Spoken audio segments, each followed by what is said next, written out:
Well, if we're talking United States, there are currently almost 7 million people living with Alzheimer's disease. Yeah.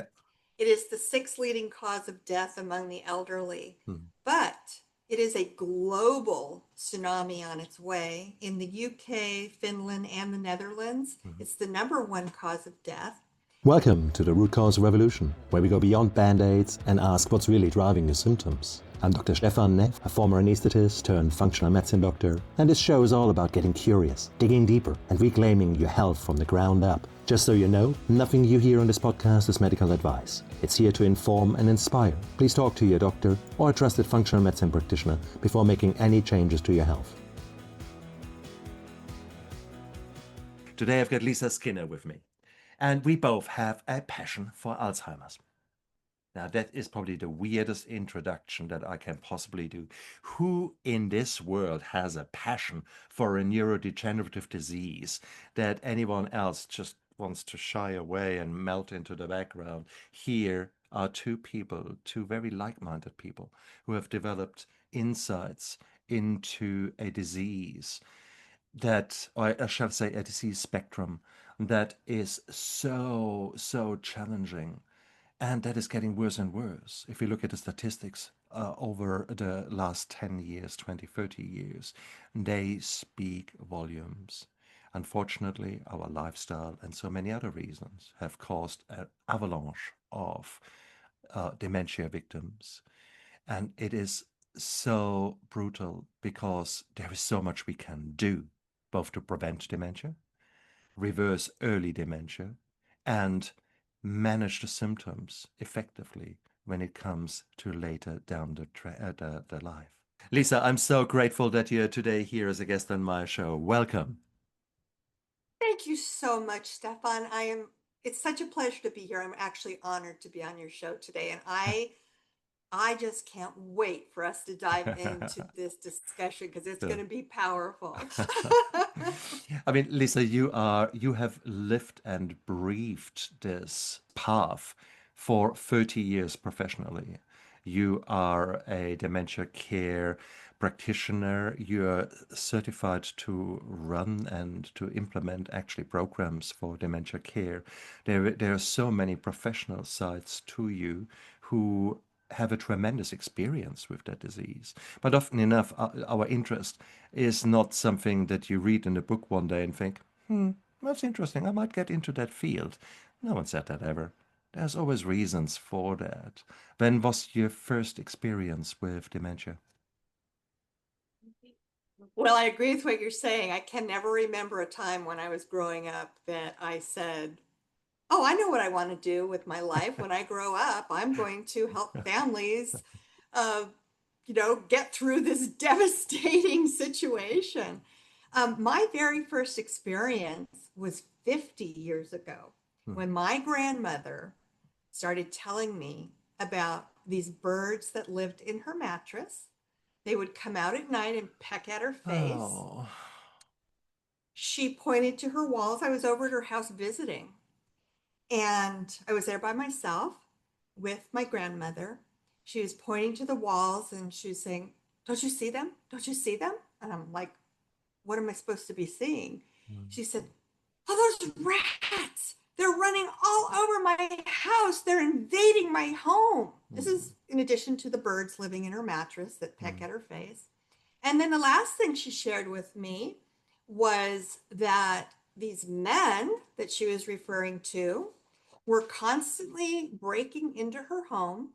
They were stealing her jewelry, her personal possessions, and she Oh. was convinced that eventually they were going to do away with her and just take over her life. And as a teenager, I'm sitting there absolutely dumbfounded, Hmm. completely floored, had no idea how to Hmm. react to these just far-fetched stories that I've never heard before, let alone from my sweet grandmother. And I did not even know that there was anything wrong with her. Hmm. So the thing that was really unique that happened And it's the only reason why I ended up responding to these crazy stories that I was hearing in the way that I did, because I didn't know what to say. I am from the generation that was taught you never argue or contradict your elders.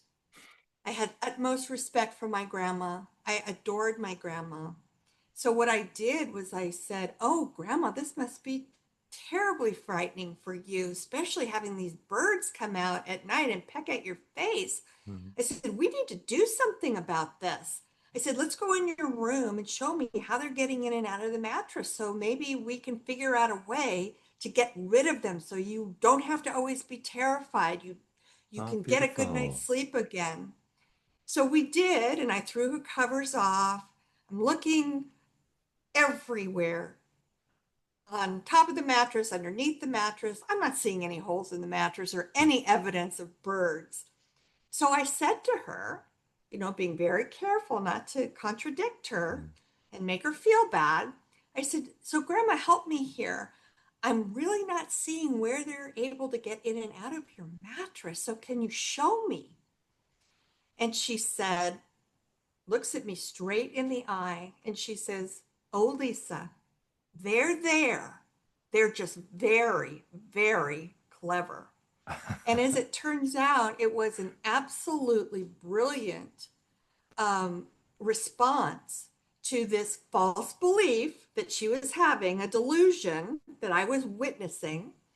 And I learned later on, when I ended up going into this career professionally, that people who live with dementia, and they do have these hallucinations, like her rats were a hallucination, the delusion or false belief about the birds living in her mattress, that they do become masterful at explaining away what their belief is. So I went home and I told my mother everything that my grandmother shared with me. And I said, "Why in the world didn't you tell me so I would have been prepared?" I said, "I was caught off guard like you wouldn't believe, and I had no idea what to think of the craziest stories I've ever heard." And she looks at me and she says, "Your grandmother's been diagnosed with senile dementia," which is what synonymous with Alzheimer's disease 50 years ago. And she said, "And we're just not going to talk about it again. I'm dealing with it." And that was such Fuck. a typical response 50 years ago, and the way that people really reacted to an Alzheimer's dementia diagnosis, because there's just so many stigmas attached to it. Mm. People related it to, "Oh, you have a crazy person in your family." Mm. And that's not the case at all. I Mm. mean, this is a neurodegenerative disease that's progressive, Mm. and it is a brain disease. This is not mental illness. The Mm. two are completely different situations.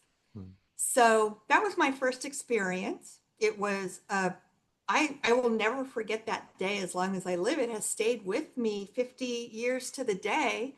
And then I had 7 more family members follow in my grandmother's footsteps with living with one of the 200 brain diseases Mm. that we know of that cause similar symptoms that we call dementia. Mm. Wow. Wow. What a beautiful So story. I've lived this life. Yeah. Oh, it's so beautiful how you describe it because it puts that human touch to it. These are not crazy people. And whatever kind of cliche you have got, and we all have those cliches. We all have got these kind of programs running in our background where we try to protect ourselves. So if you look at stress, one of the biggest stressors is the fear of the unknown. So unknown, we have nowadays recognized, is not great because your body shies away, your mind, your spirit shies away from the unknown. So therefore, suddenly someone is in your family who you love, who you know as a certain person, who suddenly gets these anger outbursts or talks gibberish as far as you're concerned.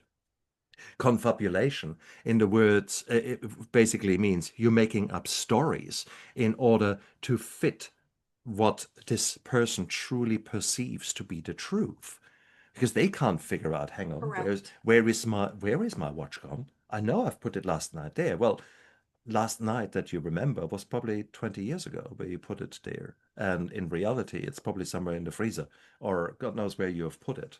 And of course, you try Very correct. to make up some story that fits with that. So I think That's right. the first thing for us, I think, to understand is that we are still talking in pictures, in cliches, in prejudices, and we need to be to get rid of them. We need to become curious about what is happening in front of us, and we need to become curious with what is happening within our head. Because why are you getting triggered? Because maybe, oh, that reminds you Well, of your own grandma, etc. So there are so many things there. It's a common problem. How it common? is. Which figures do you quote for neurodegenerative diseases when we now hone it a bit more in towards dementia in its own right? Well, if we're talking United States, there are currently almost 7 million people living with Alzheimer's disease. Yeah. It is the sixth leading cause of death among the elderly, but it is a global tsunami on its way. In the UK, Finland, and the Netherlands, it's the number one cause of death. And the World Health Organization and all the Alzheimer's organizations are telling us that if we don't find a cure or treatment by the year 2050, those numbers, the 7 million in the US and the millions and millions of people throughout the world who live with it today, that number is expected to triple just in the next 25 years.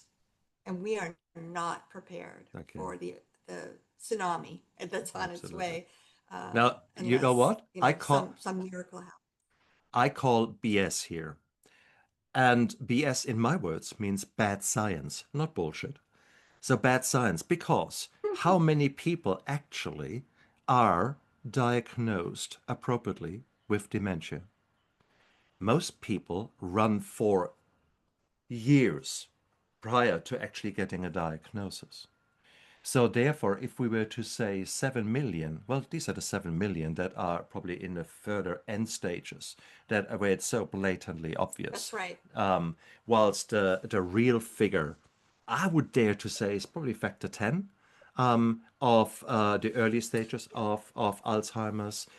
And when we talk about dementia, we are throwing Alzheimer's and dementia and Lewy bodies and you name it, all vascular dementia. That's all a bit confusing. Maybe let's break it down a bit, isn't it? There are 200 different diseases or neurodegenerative things that we know about. I love the way you put it, that someone actually realized that there's a cluster and that there's maybe something, how we can define it in a better way than rather, they are loopy. So if we look at the bigger things, it's good to realize that there are a number of things that can harm our brain that then cause the symptoms of us not showing up for ourselves the way we used to. If we look at that, the amount of cardiovascular disease is huge out there. So mini strokes, atherosclerotic changes in the brain. So you've got the vascular dementia, where basically you knock out parts of your brain here and there over a lifetime.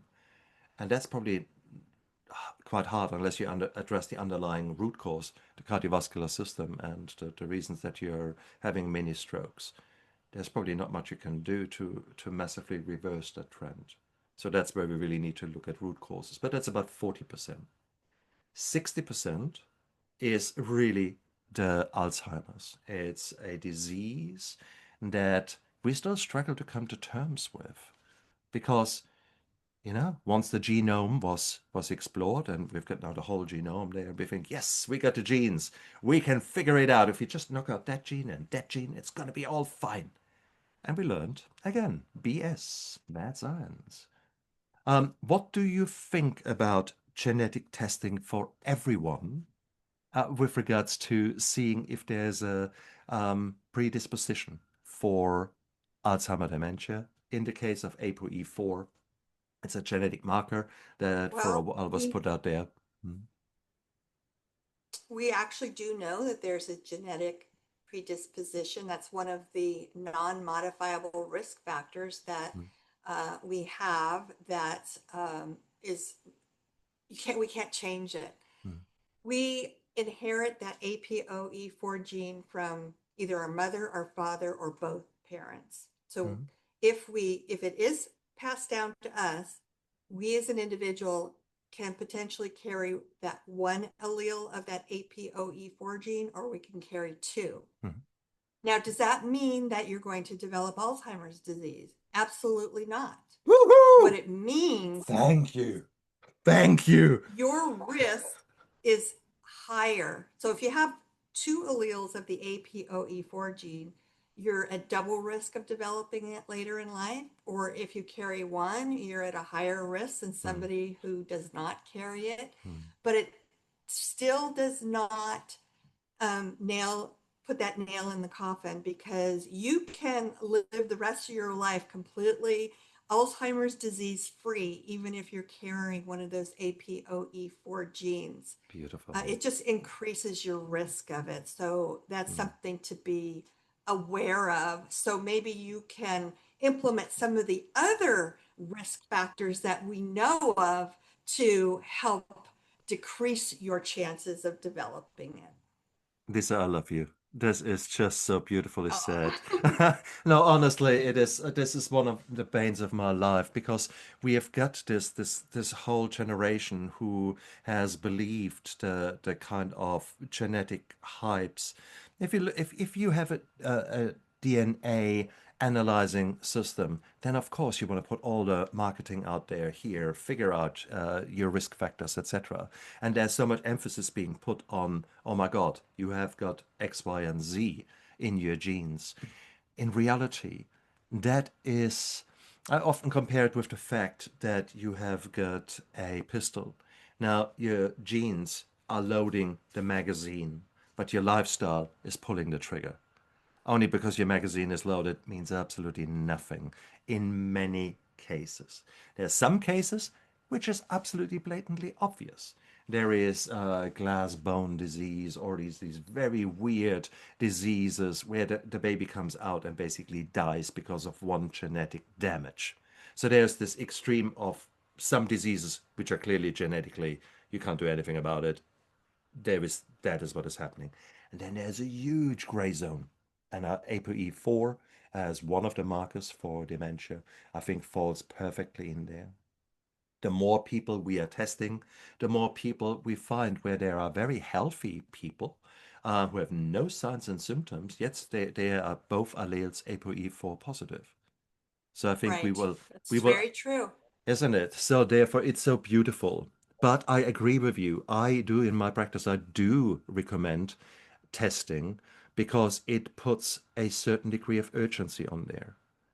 If you think that your current American style diet, the standard American diet, abbreviated SAD, and your 1,000 steps a day, and you're sleeping, going to bed at 2 o'clock in the morning after 8 Jack Daniels, if you think that that you can actually keep going like that and not develop brain problems, how about that?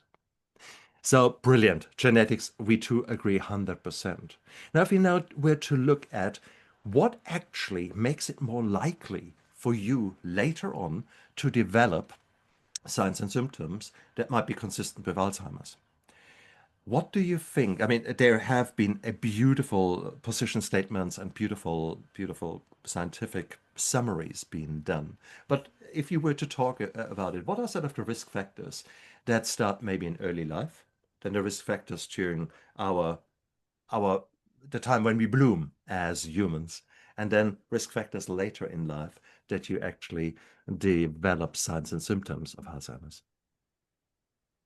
Okay, so there are two classifications of risk factors. One of them we call the non-modifiable risk factors. There's four of them. We just talked about genetics.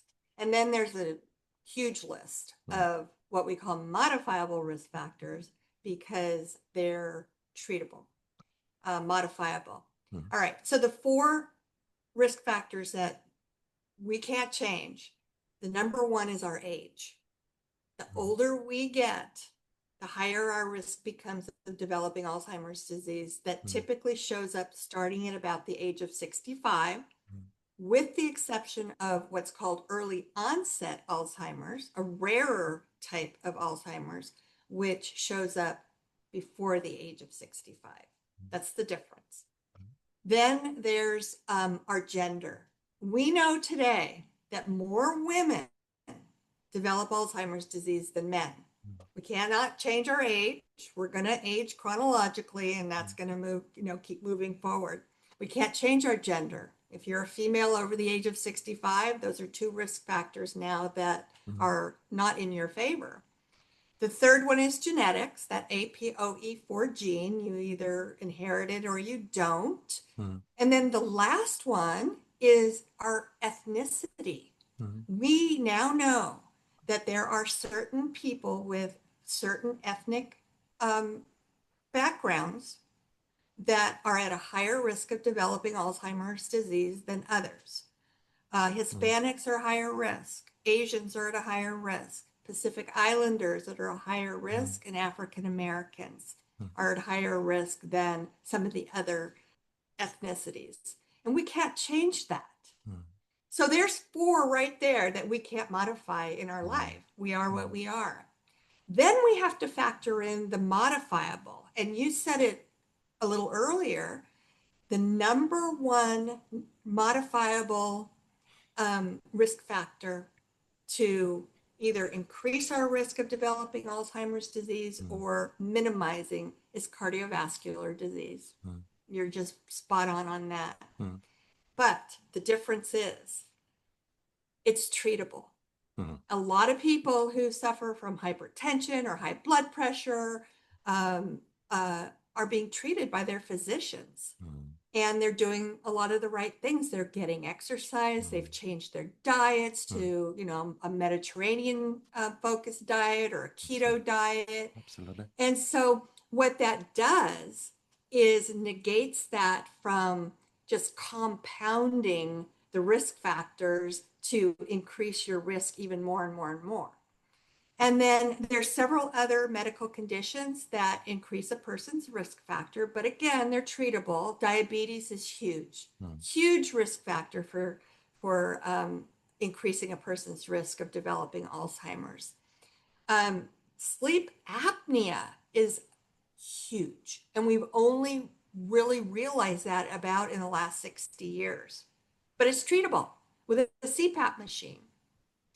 Hearing loss increases a person's risk of developing Alzheimer's disease, treatable with hearing aids.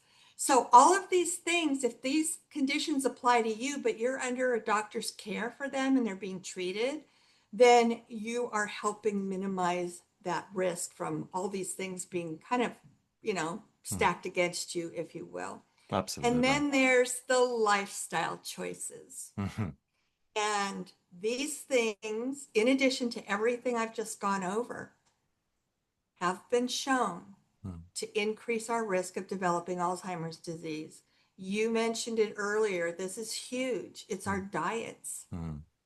The worst foods that we can ingest are ultra processed foods. Then there's processed foods.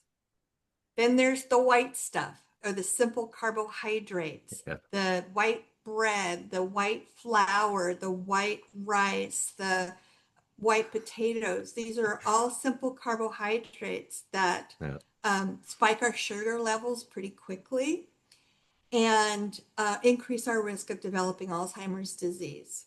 And then there's been studies that have pretty much supported the regularity of getting exercise can reduce your risk of developing Alzheimer's disease.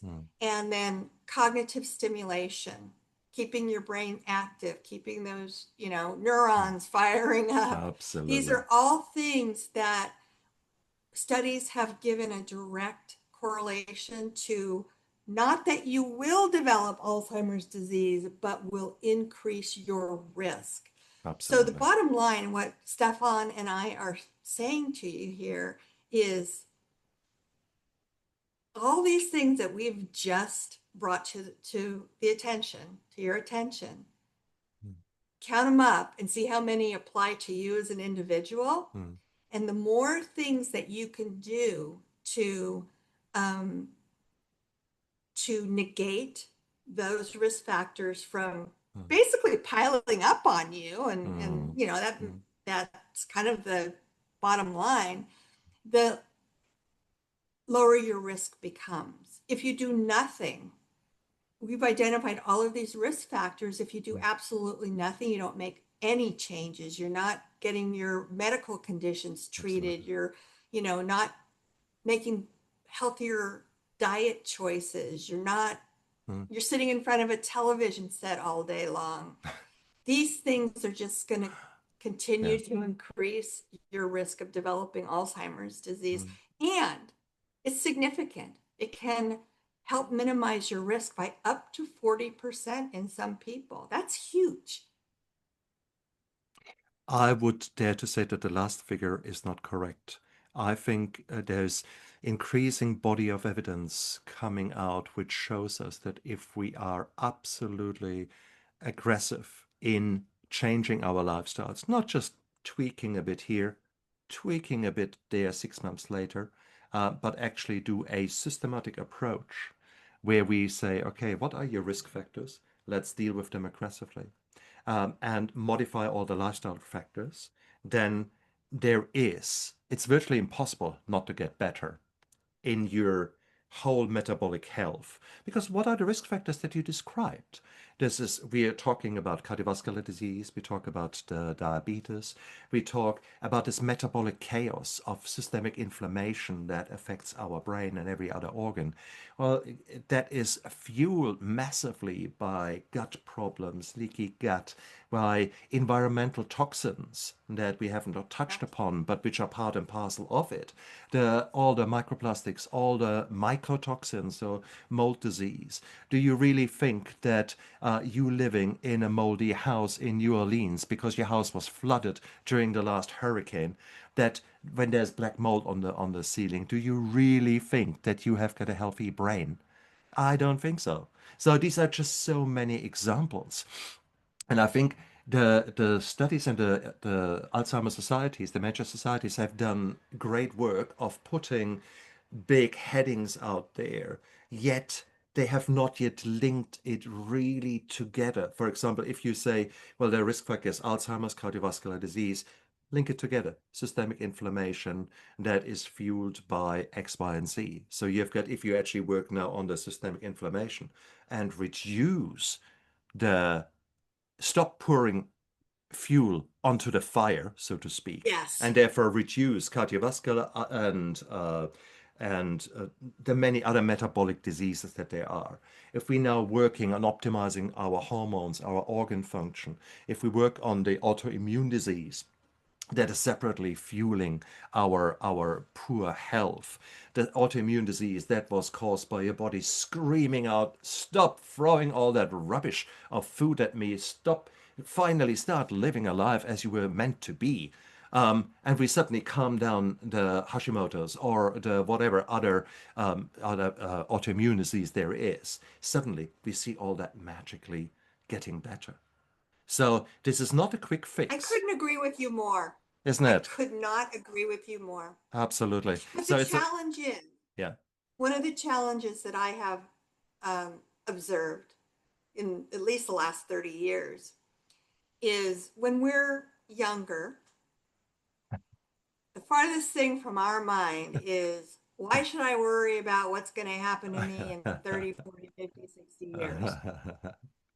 But trust us when we're telling you, if you pay attention to a lot of these things that we've talked about, lifestyle choices and, staying as healthy as you can, the time goes by in the blink of an eye. I think we can both attest to that. And when you are at the age, starting, the age group where these neurodegenerative diseases do start showing up, Yeah.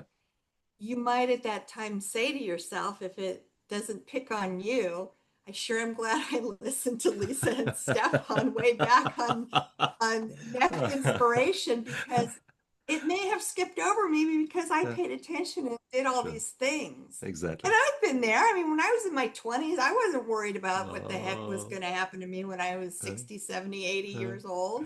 But uh. I sure do now because it's creeping up on me. There is so true. And there is look, there is one beautiful saying that so encapsulates what we both are talking about. The saying is very simple. A healthy person has 1,000 dreams. A sick person has only one dream. And that says, I get goosebumps when I think about that, because suddenly our attention is being drawn to what is really important. And that's often so late in our life, after damage has already occurred and after already so many things have gone wrong in our lives. Some of them due to our choices, some of them due to choices that others made for us. Because if we Yes. were to look at the factors contributing to it, I loved it that there were four non changeable forces that were happening, causes that were happening for Alzheimer's. I would actually add in more there, because you can't do anything about the childhood in which you're growing up. And we know that adverse childhood experiences, trauma in children, has been linked with poorer mental function later in life and has been Hmm. linked with all the medical diseases. So I certainly would use adverse childhood experiences in Well, that group. we saw that specifically with Native Americans Oh, yeah. and generational trauma that they have suffered Thank you. from those schools that they were forced to attend. Yeah, And exactly. I mean, there's a perfect example of what you're saying. Exactly. Generational trauma, Yeah. And right? for those of you out there who think, oh, that's just one of these other modern bullshit things, no, it is not. There It's are real. absolutely, and also trauma.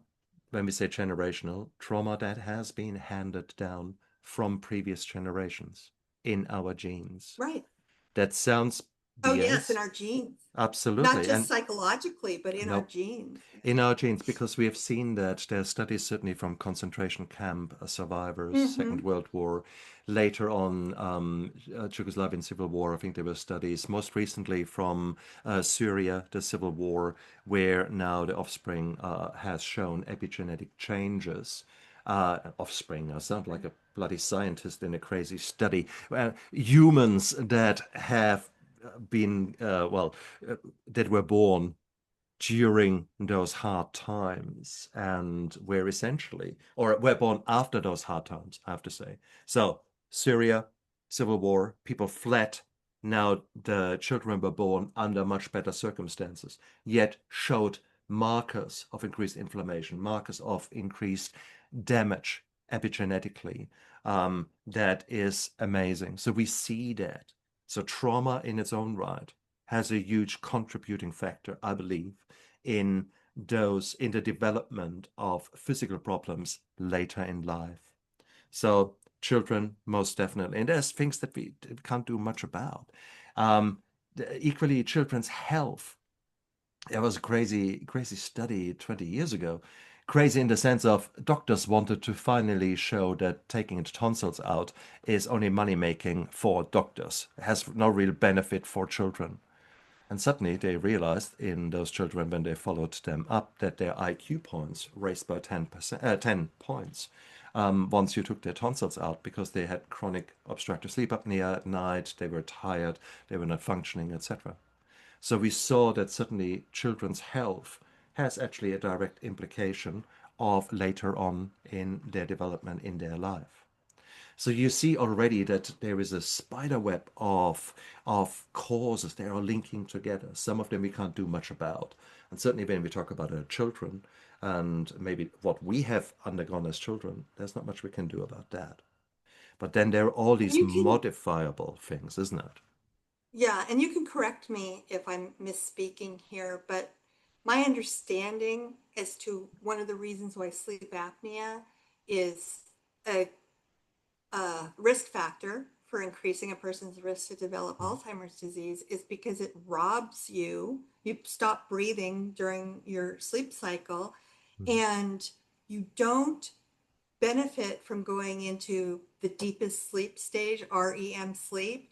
And it's when we're in REM, the deepest sleep stage, that our brains are like washing machines, and they're cleansing out the toxins Beautiful. that built up every Beautiful. day. Yeah. So we don't benefit from that process. And that's why a lot of people who Mhm. do live with sleep apnea, a lot of people might not be aware that they live with it Absolutely. and therefore go untreated. They're not benefiting from the CPAP machine that'll help them get into the REM deep stage sleep. Yeah.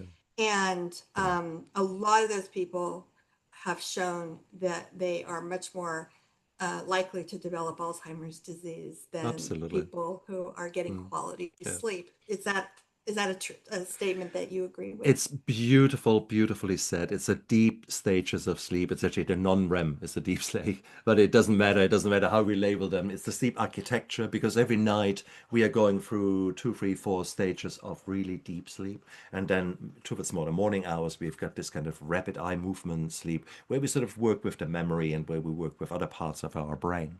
And it's those deeper stages where the magic happens. There's a Yes. glymphatic system. Now, what you're referring to, glymphatic, is really the trash removal system of our brain. And it's a bit like Yes. like you Yes. going to the toilet, the plugged toilet, and you use something that just so you increase the pressures on the toilet to somehow get the shit down. Well, that's actually the same in the brain. Our brain contracts and moves and doing that, and it's beautiful. It's actually a really cleansing system, which we need. Now, if you're not having, and that cleansing system, that rubbish removal system, that is really happening in the deep sleeps, deep stages. And often enough, we don't get to that. Why? Because we haven't got a good circadian rhythm. We don't have a good sleep hygiene. We go to bed late. We are triggering us even at 1 o'clock in the morning with our blue screens. We have maybe eaten late at night and even worse, sugary crap late at night. All that is impacting dramatically, even if you're not We're not obese. dreaming. That's right. Well, it's all that is changing. Your sleep architecture is changing. So Yeah. you can do in daily life, you can do a lot to have a really bad sleep. And that and obstructive sleep apnea is just another nail in the coffin, quite literally.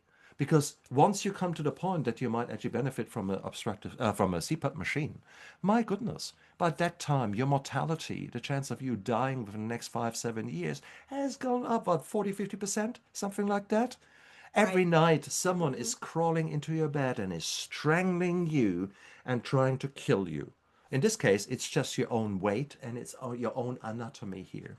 And I say weight because 90% of OSA, obstructive sleep apnea, is weight related. There are 10% who have got anatomical changes. So not everyone who has OSA is a big person. Granted. But having said that, with our pandemic of obesity and metabolic disturbance, you see again how it all interacts, intertwines to cause the perfect storm.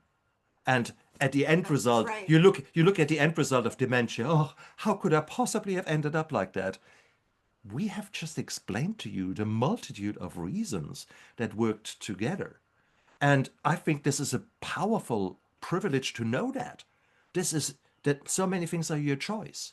You can't change your ApoE4 status, but you can very much change maybe how what happens to your children. Maybe there are ways that we can act earlier, that we look at their allergies. Why do they have allergies? Maybe introduce diets that are less inflammatory, etc. Do that at an early stage for the children, and therefore modify already one of the early so-called well, those things that we took for granted we can't do anything about, but maybe we can for the next generation. So there is so much more. But then we talked about all the lifestyle choices, the sleep, the hydration, the food. There is so much evidence coming out there that indeed a certain style of food plan is beneficial. We all probably by now have heard about the Mediterranean food plan. whole foods, that are eaten in a least processed form, that are having the right amount of essential amino acids, the essential fatty acids, and low amount of carbohydrates. And that's sort of Correct. the Mediterranean food plan. So accepted for that. And everyone says, yeah, okay, cool. Most people don't have it. Most people don't use it. Okay, so start off with that. What people also don't realize is that in the Mediterranean lifestyle, that you don't eat 3, 4, or 5 meals a day. That there is actually fasting as part of your daily life. And guess what? What is the name of the first food that you take in the morning or after a period? It's breakfast, but you pronounce it wrong. It's break fast. Break fast is really what it should be. And so, therefore, a fasting of 14, 16 hours a day, or maybe if you know what you're doing or under medical supervision, prolonged fasting periods are incredibly healthy. And we know that a certain ketosis state is helping our brain to work. So again, it's not just what we eat, but also when we eat, how often we eat it, and when don't we eat it. So again, this is a choice for you. You have choices. So many choices. Every single time you open your mouth to put something in there, you've got a choice. Every single time you say, oh, just one more Candy Crush game at 2 o'clock in the morning, you have got a choice. You've made that choice. So don't tell us, oh, I don't know where it all comes from. Unfortunately, we can do a lot of things.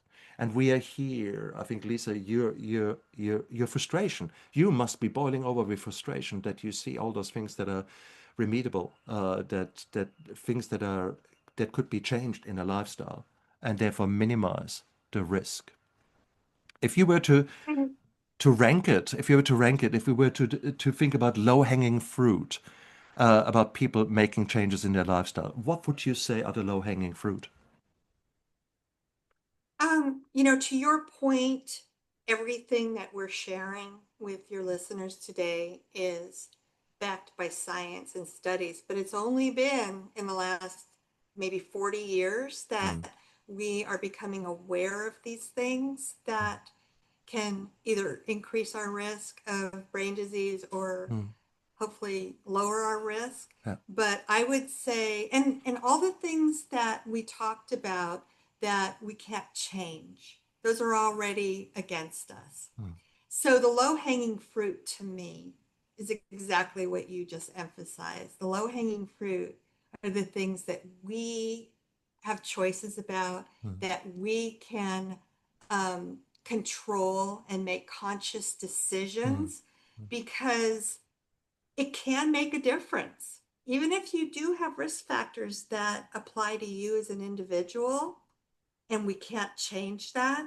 And we also can't change a lot of our environmental factors like toxins and, mm, air pollution and all those things. We can't really control that. So you got to factor those in. mm, But there are plenty of these risk factors that we can make um, intelligent and informed decisions about, that could actually mean the difference later on in life, to absolutely. living out, a full life free of brain disease and, disappearing, losing yourself in one of these Mm. dementia states and not.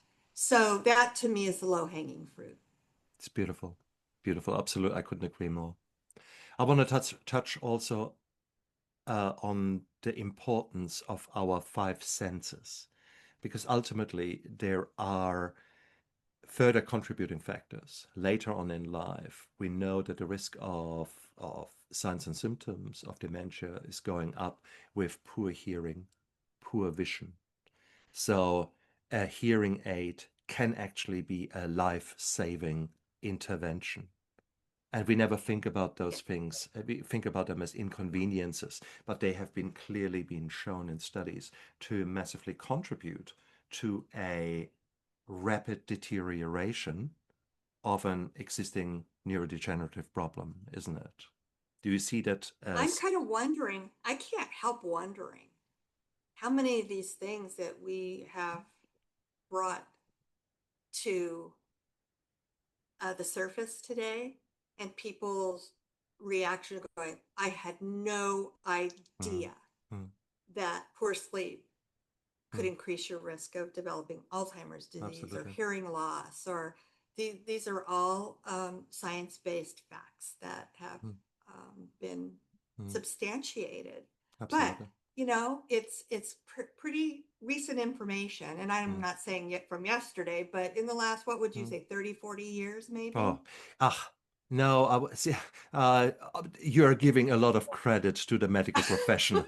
Maybe, Thank maybe. you, thank you. No, call that 5 or 10 years. Whilst the Oh studies might have been, gosh. whilst the studies might have been out there, who the hell is listening to them? Or is reading Well, them? that's Okay, true. so your typical GP, there should be there are about 6,000 publications, journal articles that a GP should read every month in order to stay really abreast of things. That was a Which full-time job to keep up with all this stuff. I know, and inevitably, you will focus on something that is your interest, because Yeah. otherwise, my God, you can't be an absolute expert in everything. And that's what we see. I've recently, my old GP has retired, and he was a really more holistic man. I love it. My new GP, she is a clear disease model GP. She's very thorough, she's very good. There's the right mixture of quotation mark holistic and listening to the patient. It was actually in the disease model the perfect GP consultation that I had with her as a first meeting. Yet I left frustrated because it's clearly the disease model. It's not Yeah. the prevention model. It's not a holistic health model. It's not a longevity model where we say, okay, how can we optimize the systems?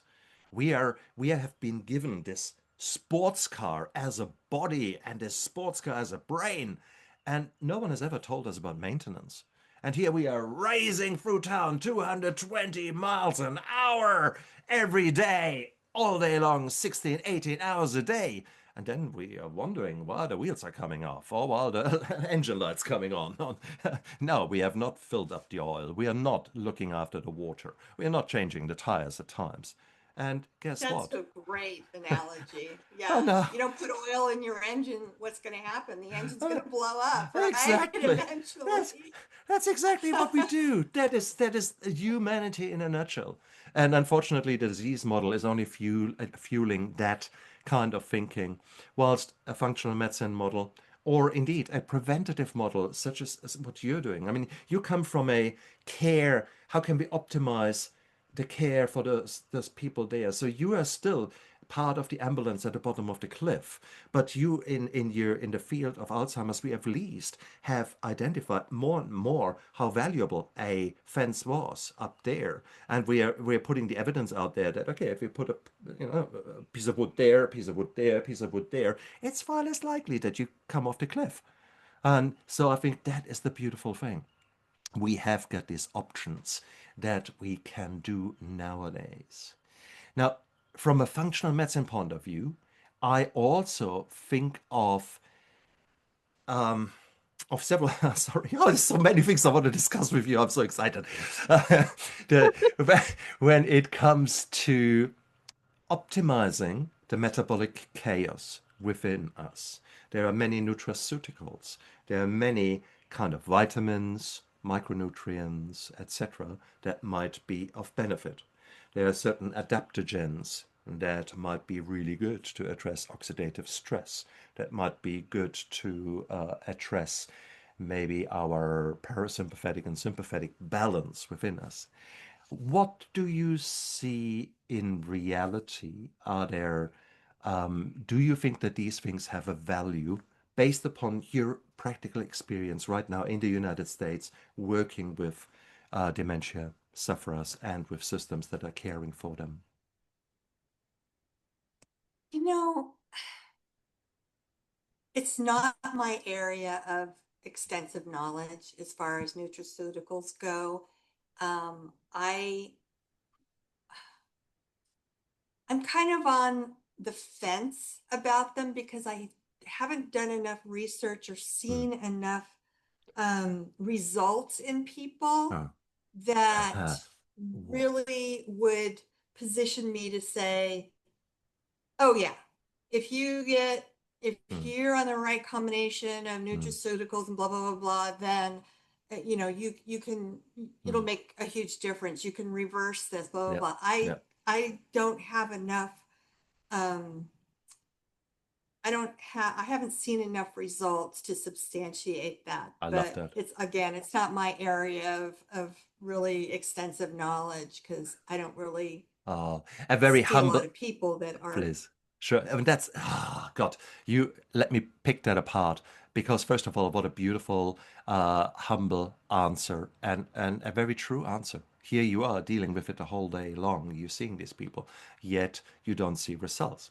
Now, you have to ask yourself, hang on, what are these people actually doing? Who is guiding them? What kind of baseline testing has been done? As a functional medicine doctor, I'm not just throwing things at people because I think, yeah, you could do with some vitamin D. And yeah, maybe, I don't know, because I feel like it, you had tried that. That's a BS approach. No. Why don't we do some testing and actually see, hang on, okay, your gut is in tatters. Your thyroid is not working. Your hormone system is all over the show. Okay, so we've got five, six different brush fires within your body that really needs to be taken care of. So, what do we know? What is the evidence to actually work, let's say, on a particular problem, let's say inflammation? Are there things that we can add in? And what lifestyle have you lived? I mean, where are we at? So bottom line is the vast majority of people are vitamin D deficient. Yet, so if you don't check that out, hypothyroidism, so low functioning thyroid hormones. Well, Uh, hyperthyroidism can actually bring on and mirror the symptoms of dementia and Absolutely.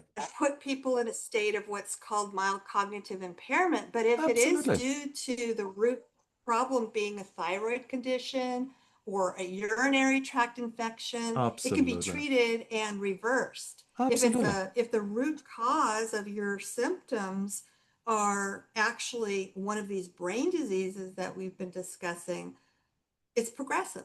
Mm, And that's the big difference. mm. And I agree with what you're saying because too many people will just go and, cruise the vitamin aisle and go, oh, I can probably benefit from this and Absolutely. this and this. And they don't Absolutely. have a No. clue what these things do. Thank You you. have to Mm, be assessed by a absolutely. professional who is going to address whatever the condition is that applies to you. Exactly. No, it's not a one size fits all situation. Perfect. Perfect. And I think that's, yeah. Let me stay for a moment in there. There are a myriad of processes happening at every moment in your body at cellular level. Many of these processes need a number of cofactors. So there could be vitamins, could be the micronutrients such as selenium, zinc. It can be a number of other factors that are really needed. Yet, with our modern lifestyle, we often don't have these micronutrients that are necessary for your cells to function properly. So in New Zealand, for example, our soil is depleted of zinc and selenium. So most people are running around low in that. Most people are running around low in vitamin D just because our lifestyle has changed. Many people have got low thyroid function, which is contributed by a low iodine intake. So you've got all these kind of little things. If we're just separating things out into, let's give the body actually just what it needs. So a well thought through multivitamin, and I say multivitamin, I hate that word. Kind of a series of products or one product that has those things in that you need, those micronutrients, etc., for optimal functioning. That is one thing. Everyone should be on that. Everyone should at least they do courses of that. Maybe 2 months, a year. I'm now boosting up putting things onto the shelves into my storage units in my cells, so that when they need to do that protein or that function, that they have it. So there is that group. Then there's the other group over there we call adaptogens. We call those a number of different hormones, peptides, etc., where we hope that we can boost epigenetics, where we can boost the function of cells, where we can optimize things. And that's, for example, we know that many of the problems that we see in medicine are mitochondrial diseases. Mitochondria are these little powerhouses within the cells. And they are hammered by toxins, they are hammered by lifestyle, they are hammered by everything. So they're not doing their job. They can't do their job because either they don't have the materials to work with or they are just impaired by life. Now, we can foster care, and that is where the lifestyle comes in. That's where then maybe additional therapies come in, such as red light therapy, photobiomodulation, where maybe the I'm going a bit extreme now, the ice baths, the sauna lifestyle, those kind of things. I mean, Cryotherapy, yeah, yeah. exactly. So there are a number of things out there that can actually directly strengthen that. So you could say this is really alternative health, but this is actually functional health. This is you putting actually the oil back into your car and actually filling up the water. So I think I would like to separate those things. I think those over here fill up your resources. It's a must. End of the story. Work with adaptogens. Like you, it's very hard to say, okay, if I now use lion's mane in the morning and turkey tail mushrooms in the evening, will that make a measurable difference? Measurable? Defined as how? Which studies do you want to create where you say, well, that helps and that doesn't help, when you have got a bit of a lion's tail and turkey tail and lion's mane mushroom, and then you have got 12,600 chemicals that are flooding your body in the American lifestyle, as microplastics and mycotoxins, etc., etc. So hang on, how does that work? And now you make a few changes with your food and you live a little bit better there, and you actually made changes with more exercise and your sleep has improved. How do you want to tease out what contributed in those adaptogens? So I 100% agree with you when you say, actually, there are no studies out there and I'm sitting on the fence. It's the same with me, in all fairness. I see the potential benefits And of it's the... going to differ. It's going to differ with everybody. Absolutely. Yeah. Absolutely. So it's How, so hard. how, Let's be clear. There is no magic mushroom. Yes, there are. Okay, but different story. There are there there are no magical cures. There is no tablet. Recently, a new study or a new research came out and said, yes, brilliant. We have found just another way how a new tablet that some weird name that can potentially help with Alzheimer's. We should celebrate. Bullshit. You cannot somehow give a magic at the end when all those things have gone wrong and you have not taken any action. And then you expect down there at the end, at the bottom of the cliff, that 2 tablets a day of something will make a magic cure? You really think that this is true? So let's think about that. And that's the same when you see Dr. AJ, who's got his nice herbal drink from India, who's made in the Himalayan mountains, and it's dried on the belly buttons of Greek virgins. And if you buy that for $200, it will detox your body. Your mitochondria will live alive, and you're gonna be 150 and still have a sex life. Yeah, about that. Okay. So let's be very clear. Both alternative snake oil charmers, snake oil salesmen are there. And unfortunately, too many of my medical colleagues are also snake oil salesmen. Because we believe in the medical model. We hope that one day there will be the one cure being found for something that is really contributed by so many factors, both non-negotiable ones like ApoE4, genetic predisposition, as we said, and a lot of negotiable and modifiable risk factors. So Okay, that was me going on. I'm stepping off my soapbox now. Um, I think, would you agree with the letter? Would you agree that there are so many people who try to make money out of the suffering from people with dementia or dementia-like problems? There's no question in my mind.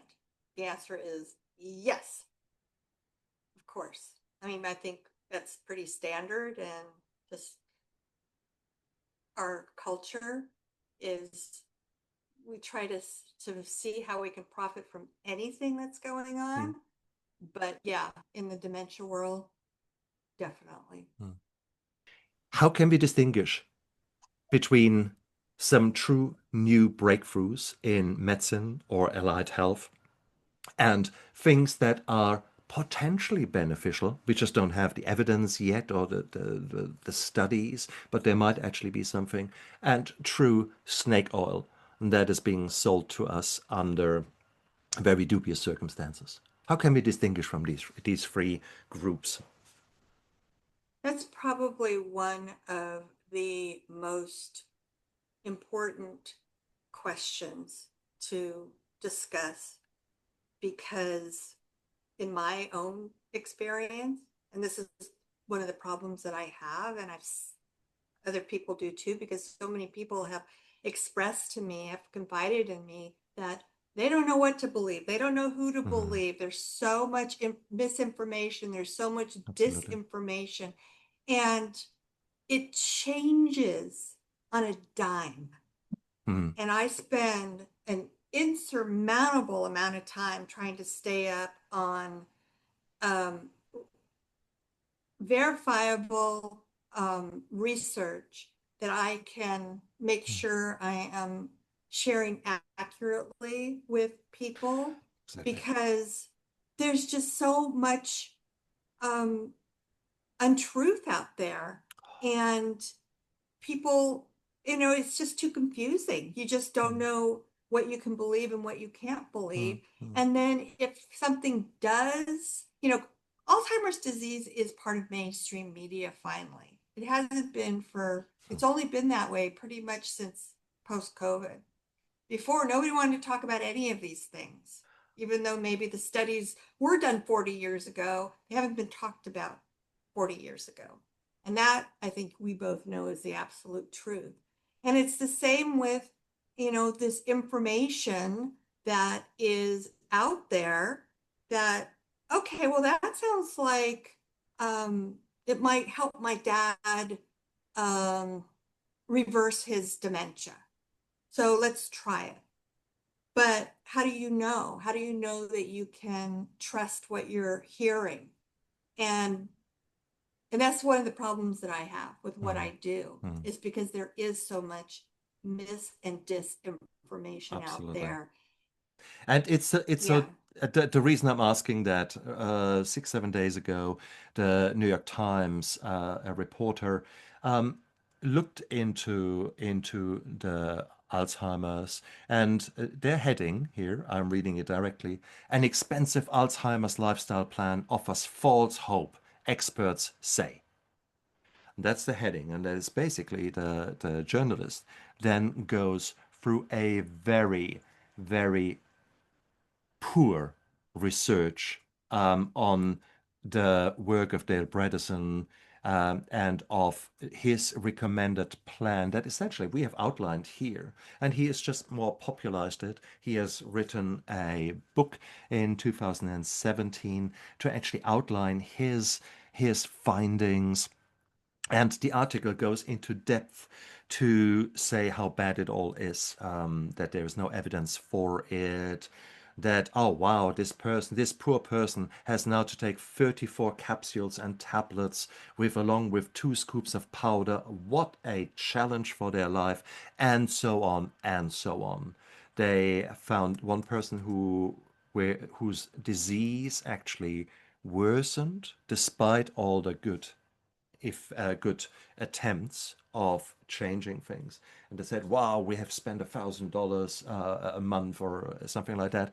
And, it's costly and it doesn't do a thing. Based upon the opinion of one person, They did not challenge it and did not say anything about recommendations of dementia societies, which we have discussed today.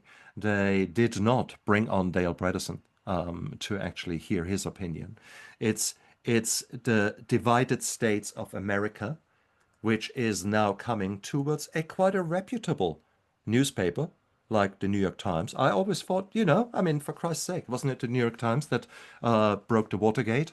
And it's there. Once upon a time, we were able to believe in mainstream media, and especially the big names.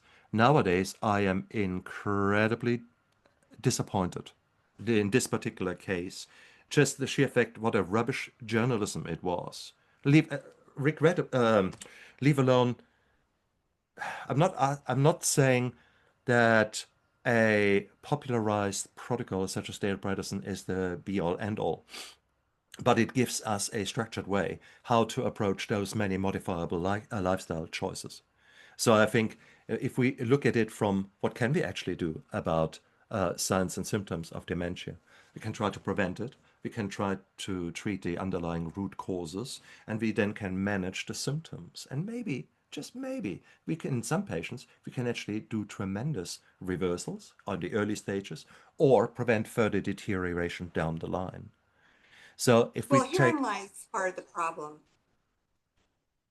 such As of this conversation today, we still do not know exactly 100% what causes Alzheimer's disease and some of touche. the other brain Oh, diseases. very nice. Yes, yes, you're How right. many years have we been hearing about plaques and tangles? Absolutely. But now there's a theory that, yeah, some people that live with Alzheimer's disease do have plaques and tangles in their brains, others don't, Exactly. but they still show the signs of dementia. But Exactly. now, and we've talked about a lot of these theories today, inflammation, gut health, lifestyle factors, environmental factors, and we don't know the actual cause, but it could be multiple factors that, and it could be that if I develop Alzheimer's disease, maybe this contributed to me developing it, but somebody else, it could have been a different reason. And Absolutely. therein lies the true problem is you have all this, what you refer to as the BS, because we don't know. So you have a lot of these people that are, throwing out conjecture and this study and that study, but Absolutely. nobody really knows. And that's Exactly. why we are in this quandary, is because it's still unknown. We haven't been able to pinpoint the actual true Exactly. causes of it. Exactly. And I think that's we have raised so many concerns and questions. So often enough, people who after listening to such a conversation like us, think, "Oh God, my head hurts." Well, where do I start? And I think Yeah. that's absolutely normal. If you don't go away after this discussion with a lot of questions, then I don't want to know. Then you didn't listen enough. Okay, so if you're confused, I congratulate you because that has pushed you further out of your comfort zone. And you're saying, okay, I'm confused, but I'm also curious. I want to know more. So hang on. Lisa said something about, and Stefan said something about. So maybe this is where you start to pull on this spider web. A little bit here, a little bit there, a little bit there. And suddenly, sooner or later, that spider web of dementia signs and symptoms starts breaking down because you have actually changed something here, changed something there, and then very quickly things change. It's impossible not to get better, to not to improve in your whole human being if you do a structured approach. Okay, so if you actually were to look at the absolute foundation of resilience, of being the best version of yourself, the sleep, the hydration, the nutrition, the mental awareness and mindfulness of the impacts of stress, and maybe you taking on things that might be altering that. The moment you start doing that, you're already changing the world, but you're changing it within yourself. And that is so powerful. So I think we all have got those choices. And then we can see, okay, what else is there? And then where it's probably in my mind where the functional testing comes in, where you actually want to see, okay, hang on. So if we accept that probably my lifestyle hasn't been so conducive to living a long age, okay, what's the damage? So you might look at a disease model already. That's where your GP might be a financially logical start because they will run the usual kind of tests within the medical world and might be able to give you answers. And HbA1c tells you very quickly, okay, you have got diabetes, my friend, or you're pre-diabetic. Well, you've got one answer. Cool. Next step then is the functional testing. Let's actually see what are your hormones like. What is that? And that's where you need a functional medicine practitioner. That could be a nutritionist trained in that. In my case, a doctor trained in that thing. So you look at those kind of lifestyle factors and etc. Where are we at? Let's get a snapshot where we are at. Let's do some genetic testing. Are you ApoE4 positive? If so, maybe time for us to pay a bit of attention, more attention than you would maybe otherwise have done. So Right. that's where the testing comes in. Then start implementing those things. If we know that sedentary lifestyle is the new smoking, if we know that you doing 1,000, 2,000 steps a day and sitting most of the time around stressed, well, that as a health impact is the same if you smoke a pack a day. So if we know that, and the fact is there, this is not me talking rubbish, we have got the studies, then okay, how can we do exercise snacks for you every day? How can we do, I mean, after our show, I will get up, I will do 20 bodyweight squats, I will do leaning push-ups, and that is just me getting up and, doing something. I will have raised my heart rate, my muscles open up, glucose transporters are getting, oh, cool, cool, cool, cool. Bring me some stuff into there. We don't need to put it into fat. We just put it into there. I will make the right choices. I will have a protein-rich breakfast, shall I say, a protein-rich breakfast, and I will set myself up. These are all simple things we can do. There is one more thing I wanted to touch upon, really. There is so much. I mean, we all live on our phones. And if I go onto my phone and swipe, and sooner or later I get an advertisement about brain games. Because clearly, I do like to challenge my brain. So I'm actually interested in brain games. I like to, obviously research the neurodegenerative diseases. So therefore, constantly I'm in this funnel, advertising funnel of the new game that will make your IQ go up, etc. How much do games play a role in the care of the dementia patients or clients?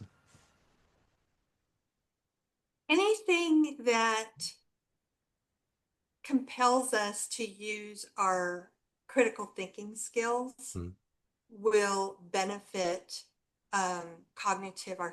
cognitive stimulation. Mhm. The number one thing that is recommended that we can do to stimulate our brain is to learn a foreign language. And the Nice. reason why is because the parts of the brain that we have to use to translate one language to another and back and forth is really making our brain work. And then learning a musical instrument is also a highly Absolutely. recommended thing. Taking classes, Absolutely. doing Sudoku and crossword puzzles is better than not doing anything. Good. But the harder our brains have to work and use our critical thinking skills, the more stimulation our brains will benefit from and reduce our risk of Yeah. developing Yeah. Alzheimer's disease. Yeah. I love that. I love that. That's a very good balanced answer. I love what you said. Personally, I think neuroplasticity is something that we can Yes. train. So neuroplasticity, for those of you who think, what the hell is he talking about? Neuroplasticity. When I began studies, so in the 80s, studied medicine, we were told that you get born with a brain, and then from then on, your brain dies. That was our medical thinking then. That's so not true. Our brain Right. can regenerate to a certain degree. At that time, we were thinking about the neurons, so the brain cells in their own right, as the thing, and all these glia cells and those kind of things that they're just helping to keep the neurons in place. Rubbish. Nowadays, we have learned that there is such a powerful interaction of various cells within the brain, and they all play a role. And we can strengthen those roles by giving them, for example, the right micronutrients, the right stuff they need to actually work. We can strengthen them by giving them the right fatty acids, omega-3 fatty acids. Our brain is fat. We also now know that we can very much damage it, because what are most of those chemicals that are seeping into our body? Well, they are fat soluble. They go into our brain with microplastics. The recent studies show that there's a significant accumulation of microplastics in our brain. Well, guess what they do? They mess around with you. So if we accept that, actually, hang on, this is a far more living organ than rather this kind of thing that we thought it was 50 years ago, 40 years ago, 30 years ago even. So what can we do about it? Now we can stimulate that growth, stimulate that turnover. For example, you're brushing your teeth with your right hand. You've done that for the last 30, 40, 50 years. Mix it up. Why not? Tonight, start brushing your teeth with your left hand. You're going to have that toothbrush up your nose, you're going to have it in your ear, you're going to have it anywhere, but certainly not on your teeth when you start off with. Talk about training your body to do something new. So just simply switch sides in whatever you do and see how your body has to work with that. Well, the other thing that happens is all these things that we're talking about that are cognitively stimulating, it also creates what's called cognitive reserve, Exactly. which protects your Exactly. memory and your brain function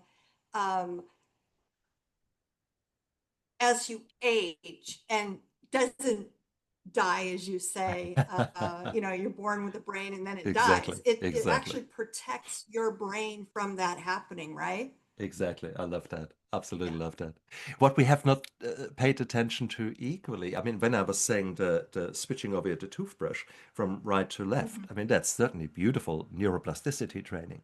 But if we think about what is our body really designed to do, it's designed to move us through a three-dimensional space. And unfortunately, so many of us do not pay attention to that. We do not build up the muscle that controls the power that we have got. We do not build up or train the proprioception, the way that we feel where we are within a three-dimensional space. We do not train flexibility of our body. We become stiffer and stiffer and stiffer. Yet all these kind of things play together.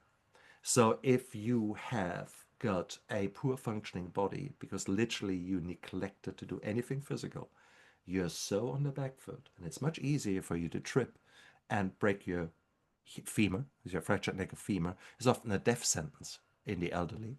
And so by us actually encouraging you to go out there and within your limits, start expanding your horizon to actually add in the exercise snacks or activity snacks I've been talking about. Make it a point of every hour or so, get up, do some steps, do a little bit here or there. If you go shopping, don't park immediately in the handicapped space in front of the door. Maybe, if it is safe to do so, park 100 meters away. And now you have to walk those extra 100 steps or so, or 200 steps that makes you, to get to that. So there are little things that you can do each and every day where suddenly you get stronger. You build up confidence.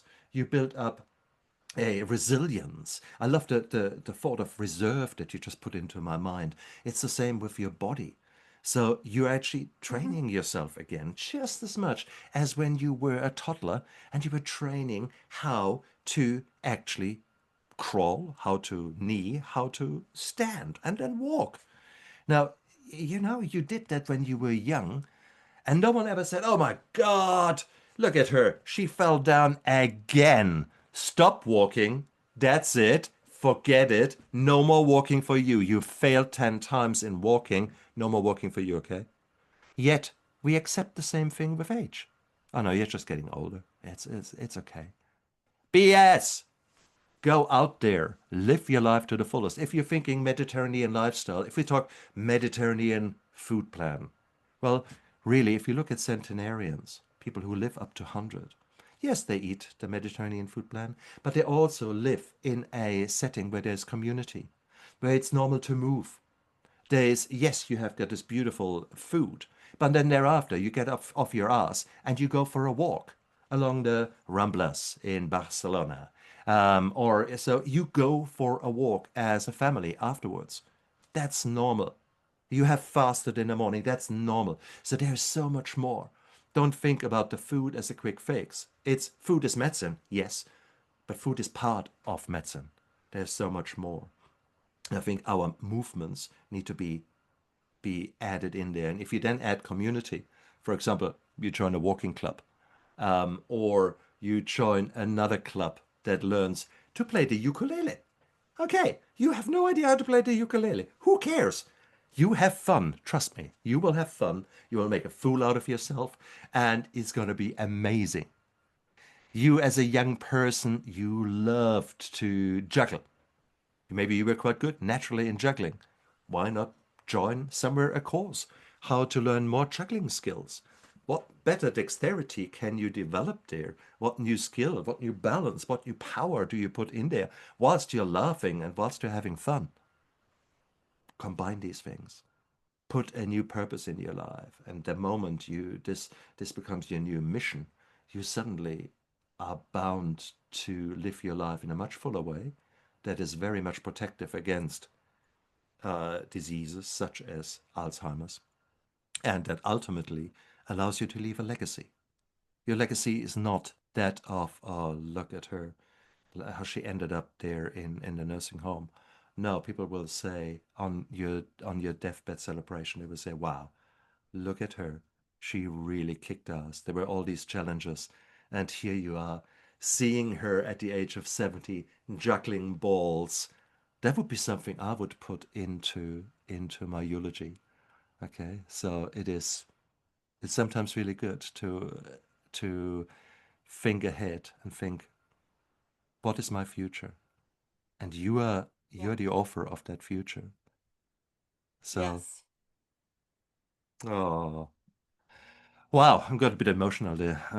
It's just we both have lived our life in certain ways. Some of them we are proud of, some of them we regret.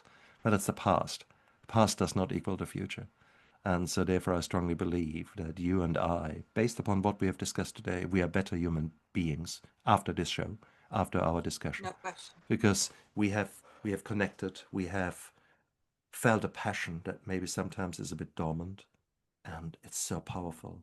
So, guys out there, what steps can you take to refine yourself, refine that purpose, maybe define a new purpose, define a new life, see what holds you back, and see what you can do to maybe mitigate those factors and change those factors. I think you did an amazing job here by listening to us rabbiting on in our passion. Lisa, if people want to know more about you and want to find you, where can they find you? Well, my website is mindingdementia.com. Mm, And I also have a Facebook page that you can access in mm, Facebook by typing in Lisa Skinner author. mm. And I'm on LinkedIn. You can type in my name and I'm all over the internet. So Beautiful, beautiful. hopefully I'll be a Mm, valuable resource for yeah, people yeah, who find yeah. themselves in this situation. And in fact, if you wanted to just sit back for a moment and think, wow, there were so many things she touched upon and he touched upon. Maybe I can look that more up. You have written a book. Tell us I've about your written book. several books. Go for it. What books are they? I've actually written 3 books now, 2 of them bestsellers, award winner. And I have a training program out there to guide families through this whole journey and Beautiful. with as less the least amount of stress and anxiety. Yeah. So all of these things you could find on my website or on Guys, LinkedIn. look down there into the description of the YouTube video and of the podcast. All of Lisa's details are there. I often say, what have you got to lose? In this case, I want to say, what have you got to gain when you go down there? The reason that you've listened to this whole thing is that either you or someone you love is affected by that, or that there's a fear that you could be the next because maybe there's a family history. I think in all of these cases, the key thing is to be armed with knowledge, armed with resources that you can tap in now or maybe in the future. It is so important to realize that so many doctors and so many people out there don't really know too much about what we have been talking about today. And things are constantly changing. Had we done this interview a year ago, I would have said, well, wouldn't it be nice if there was a blood test that could confirm the presence of Alzheimer's? Now, today, as we are recording that on June 2025, we have got a blood test. So p-tau It was just 217. approved. Correct. It was p-tau just 217. approved. My point. Yeah. So I'm bringing this blood test or the availability here to New Zealand.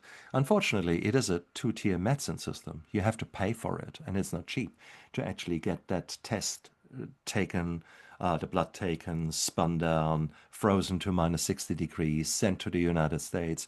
The price is eye-watering.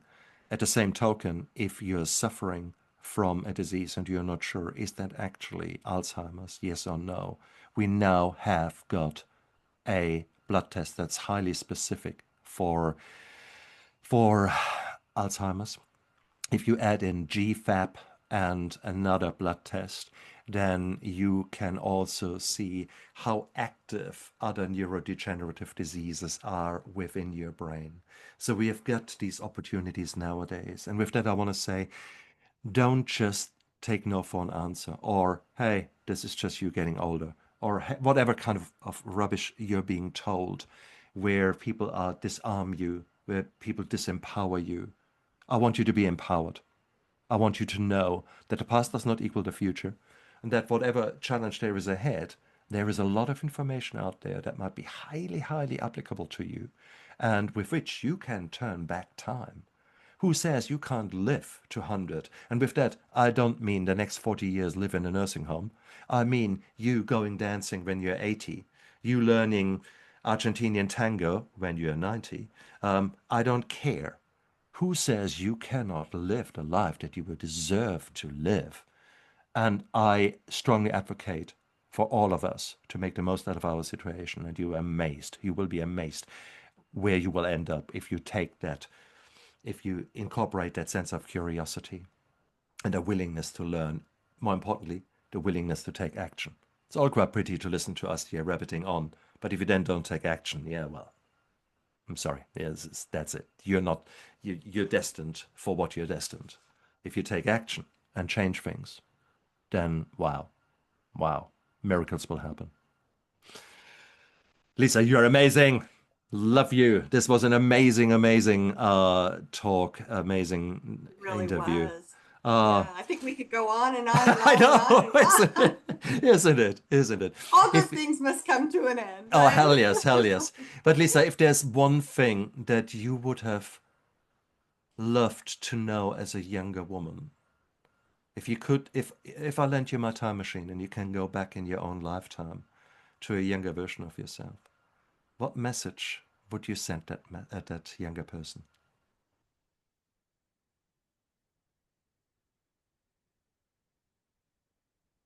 I would say, look at life as a gift. There are so many gifts Yeah.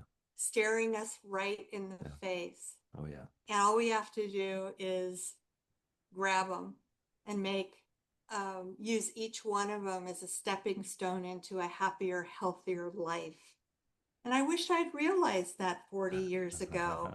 I realize it now, but I'm getting up there in years myself, and I don't have as much time left as I did 40 years ago, but that's one lesson that I think very, very important lesson that I have learned is um, there's just so many gifts staring us right in the face that we don't even, you know, either recognize or take advantage of and use to help us continue to create a happy, healthy, um, meaningful life that we're all entitled to. Beautiful. Absolutely beautiful. Lisa, thank you so much for being a guest on my show. You guys out Thanks there, again for having me. oh hell yes. And you guys out there, look after yourself and live with intention.